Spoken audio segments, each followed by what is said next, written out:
Most people think happiness is something that magically arrives one day, after we land the perfect job, bag that dream cash, get ripped, or become successful enough. But real life doesn't work like that. If happiness only exists at the top of the mountain, then what's the point of climbing at all? Somewhere along the way, we forgot that joy is a daily practice, not a final reward. In this video, we're breaking down how to live happy in the real world, not the Instagram filtered version of life. No fairy tales, no spiritual shortcuts, no just think positive nonsense. Just logic, science, habits, and mindset shifts that actually move the needle. Step by step, we'll decode what takes your happiness away and how to rebuild it from the inside out. So if you're tired of watching life blur past, if you feel stuck in the grind, or if you're done waiting for some perfect future to start feeling good, this one's for you. Let's cut the noise, take control of our own brains, and build a life that feels worth living right now. Buckle up, let's get into it. Redefine what happy even means. Happiness isn't some magical thing that just drops from the sky or arrives when life is perfect. If you wait for planets to align, money to fall from heaven, or every problem to disappear, you're gonna stay stuck forever. Real life is messy, jobs flop, people switch up, plans crash. Happiness is about learning to vibe in the chaos rather than waiting for everything to calm down. Think of it as your own internal ecosystem that you can cultivate regardless of external drama. A lot of us grew up fed this fake idea that happiness comes from big milestones, buying a car, getting a high salary, finding the perfect partner, or whatever society told us is mandatory. But seriously, that plan glitches hard when reality doesn't match. Happiness isn't a future destination. If you don't learn to enjoy the road right now, you'll stay miserable even after reaching those milestones. It's wild how many people get everything they once prayed for and still feel empty. Redefining happiness starts with removing borrowed definitions.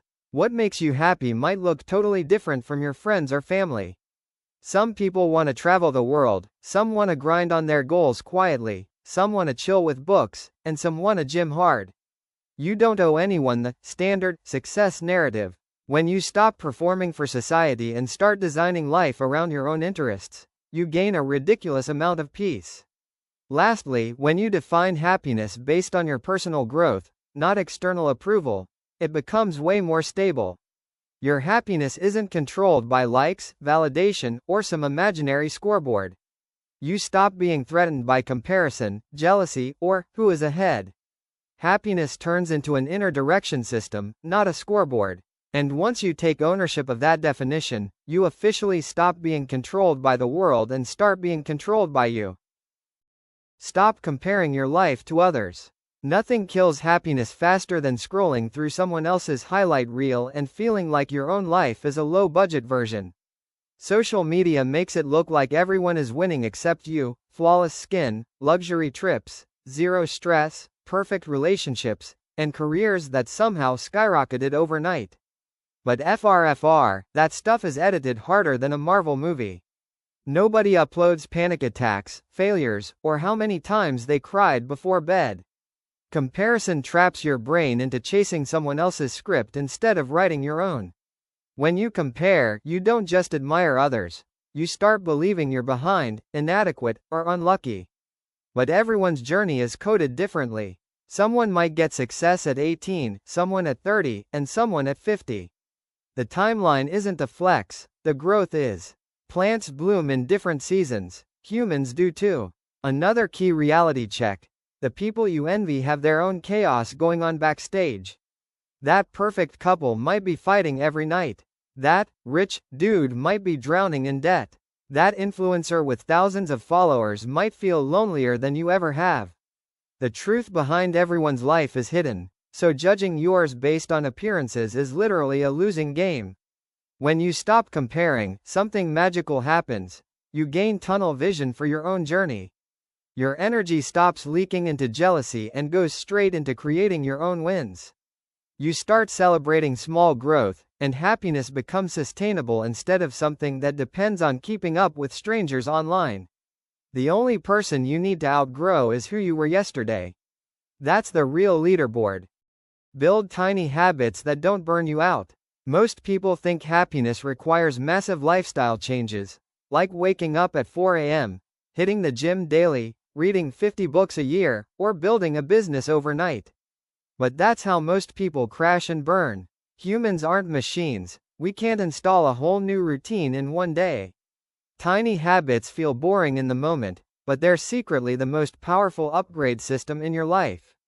Micro improvements stack up like compound interest. Reading 10 pages a day turns into 12 books a year. Writing for 15 minutes a day turns into a whole podcast, book, or channel script by the end of the year. Doing 20 push-ups daily builds muscle faster than hitting the gym hardcore for a week and then disappearing for a month. Tiny habits create consistency, and consistency creates identity. Even your brain loves tiny habits more than massive lifestyle revolutions. When you set small goals, your brain rewards you with dopamine every time you complete them. That's literally happiness chemistry. Achieving tiny wins trains your brain to crave progress instead of perfection. Before you know it, the tiny wins snowball into legit achievements, without forcing, punishing yourself, or losing motivation halfway. The real flex is momentum, not intensity. Anyone can work like a beast for 3 days. The goats are the ones who keep showing up for 3 months. When you build small habits that fit your lifestyle, you protect your energy, avoid burnout, and create a stable foundation for long-term happiness. Happiness isn't found in one big transformation. It's built drop by drop through everyday actions that make your life a little lighter, a little healthier, and a lot more aligned. Protect your mental space like it's prime real estate. Your happiness lives inside your head, and if you let every random situation, toxic person, or unwanted drama walk in rent-free, they're gonna trash the place. Most of us are too chill with what we allow to influence our day. Gossip, negativity, useless arguments, and energy vampires drain happiness faster than a phone on 5% battery trying to run GTA. Protecting your mental space is not selfish, it's basic maintenance. Boundaries sound dramatic, but they're literally survival tools. You don't owe every call a response, every message a reply, or every request a yes. People who drain you aren't entitled to unlimited access to you. The moment you start valuing your peace over convenience, life shifts. You avoid unnecessary stress and stop wasting emotional energy on things that don't move you forward. Your environment also shapes your brain more than most people realize. If your circle complains, you complain. If your circle blames the world, you start blaming the world. But if your circle hustles, learns, creates, and works on themselves, you naturally evolve too. Happiness is contagious, but so is misery. It's smart to choose the vibes you surround yourself with. Protecting your headspace also means controlling the internal noise. Overthinking, self-hate, replaying arguments, imagining worst-case scenarios. That stuff turns your brain into a battlefield. You can't feel happy when you keep attacking yourself. Being kind to your own mind is not cringe, it's logic. When you clean your mental space from negativity, suddenly life feels lighter even if nothing around you changes. Happiness starts within, not out there. Invest in relationships that actually nourish you. Humans are social creatures. No matter how lone wolf someone pretends to be, we all crave connection. But here's the catch. Happiness doesn't come from having more friends, followers, or people around. It comes from having the right ones. One real person who supports you, listens to you, and vibes with your growth is worth more than 1,000 random acquaintances cheering for you only when you win. The people in your life play a massive role in shaping your mood and mindset.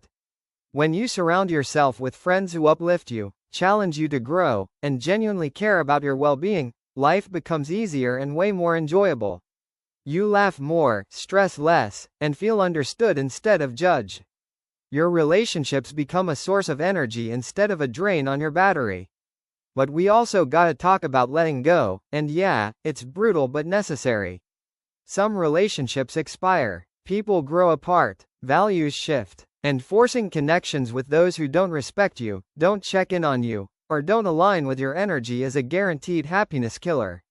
Cutting ties isn't cold, it's self-respect. You're allowed to outgrow circles that keep you small. When you choose relationships based on emotional nourishment instead of convenience or history, your life fills with genuine moments, deep conversations, real laughter, shared struggles, and support systems that catch you when you fall.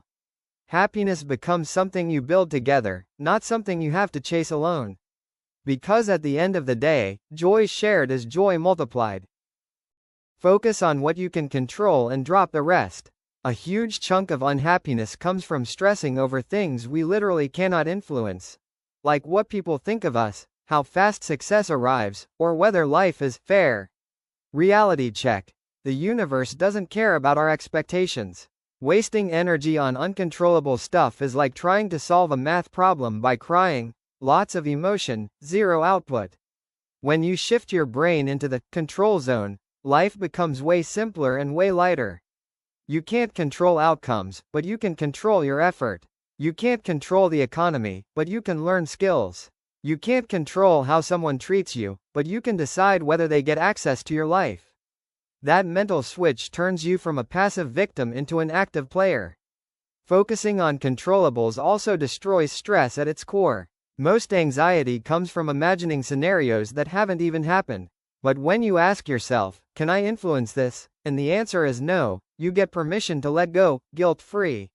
You stop carrying emotional weight that isn't yours to bear. And here's the crazy twist. When you stop obsessing over what you can't change, you suddenly gain more power to transform the things you can. You show up with more energy, clarity, and motivation. Your mood improves, your confidence rises, and happiness becomes a byproduct of taking responsibility instead of being tossed around by circumstances. Life isn't perfect, but your attitude can be your superpower. Practice gratitude without the cringe. Gratitude sounds like some Pinterest quote stuff, but psychologically, it's one of the most science-backed happiness hacks out there. Your brain is wired to notice threats, problems, and what's missing. Evolution made us like that to survive. That's why even when life is decent, our mind hunts for flaws.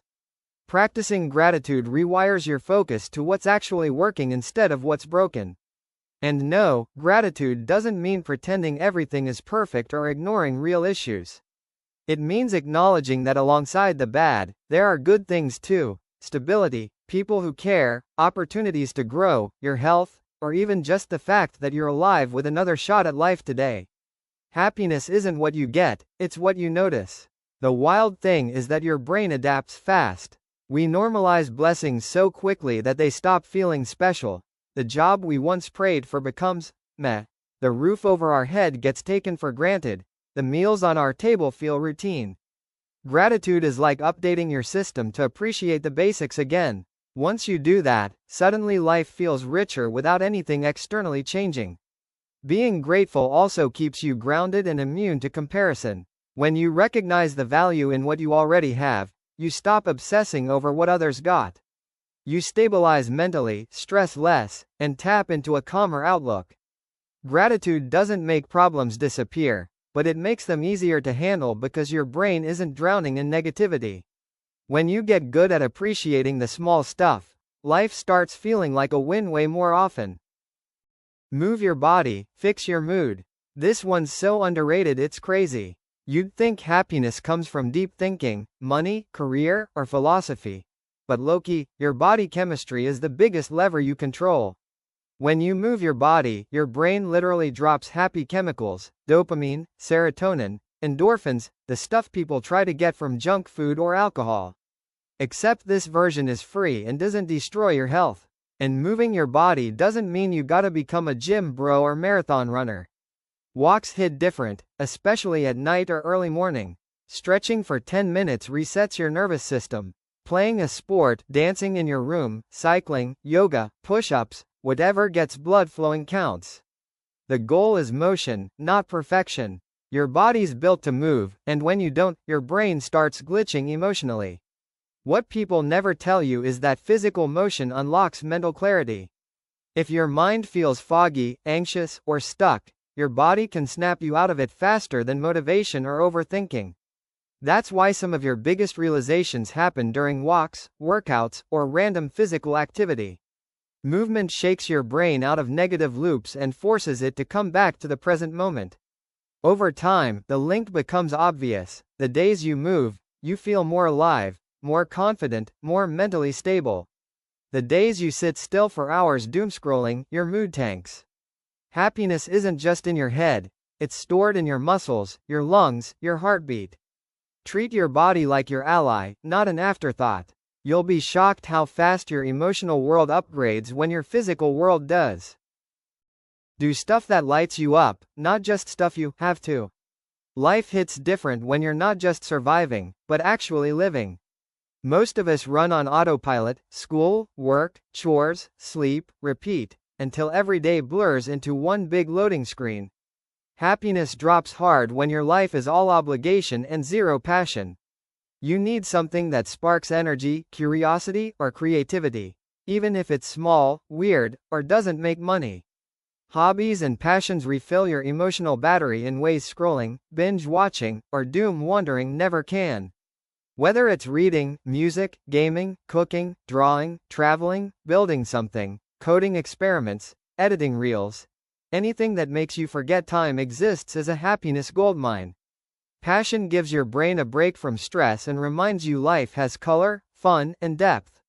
And here's the underrated part: doing things for fun without chasing perfection or skill is massively healthy. Not everything needs to become a side hustle or a productivity flex. You don't need to be world-class at your passion for it to matter. Joy is enough justification. When you give yourself permission to enjoy life without turning it into work, happiness stops feeling transactional. The deeper truth: passion reconnects you with you. It reminds you you're more than your responsibilities, your career goals, or society's expectations. It gives you control over your narrative and proves your life can be joyful even before you figure everything out. When you intentionally bring pleasure, play, and curiosity into your days, happiness becomes a natural side effect, not a rare surprise. Live in the moment instead of sprinting through life. We're always chasing the next thing, the next milestone, the next glow up, the next reason to finally chill and say, okay, now I'm happy. And that mindset low-key ruins everything. When you treat happiness like a future prize, you miss the good stuff happening right now. Life doesn't start after success, it's happening during the grind, and most people sleepwalk straight through it. Being present is like switching your brain off autopilot. You actually taste your food instead of inhaling it. You actually listen during conversations instead of thinking about your to-do list. You notice sunsets, your successes, the random funny moments, the tiny wins you'd normally scroll past in your head. Happiness hides in micro moments. The stuff that's easy to miss if you're mentally elsewhere. Living in the present doesn't mean giving up ambition. You still plan, still grind, still chase goals. The trick is learning to feel satisfied while you work, not only after you reach the finish line. Future success hits 10x harder when you aren't miserable the entire journey getting there. And weirdly enough, when you're fully present, you perform better, build deeper relationships, and feel more alive. At the end of the day, the goal isn't to build a life that looks happy, it's to build one that feels happy from the inside. When you stop postponing joy, stop rushing your journey, and start absorbing the life you're already living, happiness stops being a dream and becomes your default vibe. The present moment is literally the only place happiness exists, so learn to actually live in it.